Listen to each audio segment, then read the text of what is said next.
ಕಾಂಗ್ರೆಸ್ ಸರ್ಕಾರದ ಗೃಹಲಕ್ಷ್ಮಿ ಯೋಜನೆಯಲ್ಲಿ ಪ್ರತಿ ಮನೆಯ ಯಜಮಾನಿಯ ಅಕೌಂಟ್ಗೆ 2,000 ರೂಪಾಯಿ ಹಣ ಬೀಳದೆ ಇರುವಂತಹ ಕಾರಣ ಏನು ಅಂತ ಕೆಲವರಿಗೆ ಪ್ರಶ್ನೆ ಕಾಡ್ತಾ ಇತ್ತು. ಸದ್ಯ ಈ ಬಗ್ಗೆ ಮಾಹಿತಿ ಸಿಕ್ಕಿದೆ. ಇನ್ಕಮ್ ಟ್ಯಾಕ್ಸ್ ಕಟ್ತಿರೋ 1.78 ಲಕ್ಷ ಮಹಿಳೆಯರಿಗೆ ಗೃಹಲಕ್ಷ್ಮಿಯ 2,000 ರೂಪಾಯಿ ಹಣ ಹೋಗ್ತಾ ಇತ್ತು.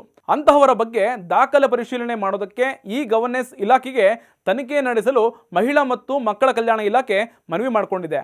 ಆದಾಯ ತೆರಿಗೆ ಕಟ್ಟೋರು, ಸಣ್ಣ ಪುಟ್ಟ ವ್ಯಾಪಾರ ಮಾಡ್ತಾ GST ನಂಬರ್ನ ಪಡೆದುಕೊಂಡಂತಹ ಮಹಿಳೆಯರಿಗೆ ಗೃಹಲಕ್ಷ್ಮಿ ಹಣ ಸಿಗೋದಿಲ್ಲ. ಆದರೂ ಯೋಜನೆಗೆ ಆಸೆ ಪಟ್ಟು 2,000 ರೂಪಾಯಿ ಹಣವನ್ನು ಪಡೆಯುತ್ತಿದ್ದಕ್ಕೆ 1.78 ಲಕ್ಷ ಮಹಿಳೆಯರಿಗೆ ಹಣ ಹಾಕೋದಕ್ಕೆ ಸ್ಟಾಪ್ ಮಾಡಲಾಗಿದೆ. ಈಗಾಗಲೇ ಸರ್ಕಾರ ಡಿಸ್ಟ್ರಿಕ್ಟ್ ವೈಸ್ ಪರಿಶೀಲನೆ ಮಾಡ್ತಾ ಇದ್ದು ಅನರ್ಹರ BPL ಕಾರ್ಡ್ಗಳನ್ನು ರದ್ದು ಮಾಡ್ತಾ ಇದೆ. ಸದ್ಯ ಗ್ಯಾರಂಟಿಯಲ್ಲಿ ಗೃಹಲಕ್ಷ್ಮಿ ಹಣ ಸರಿಯಾದವರಿಗೆ ತಲುಪಬೇಕು ಅನ್ನುವಂತಹ ಕಾರಣಕ್ಕೆ ಸದ್ಯಕ್ಕೆ ಹಣ ಹಾಕೋದನ್ನು ಸ್ಟಾಪ್ ಮಾಡಲಾಗಿದೆ ಅಂತ ಮಹಿಳಾ ಮತ್ತು ಮಕ್ಕಳ ಕಲ್ಯಾಣ ಇಲಾಖೆ ಮಾಹಿತಿ ಕೊಟ್ಟಿದೆ.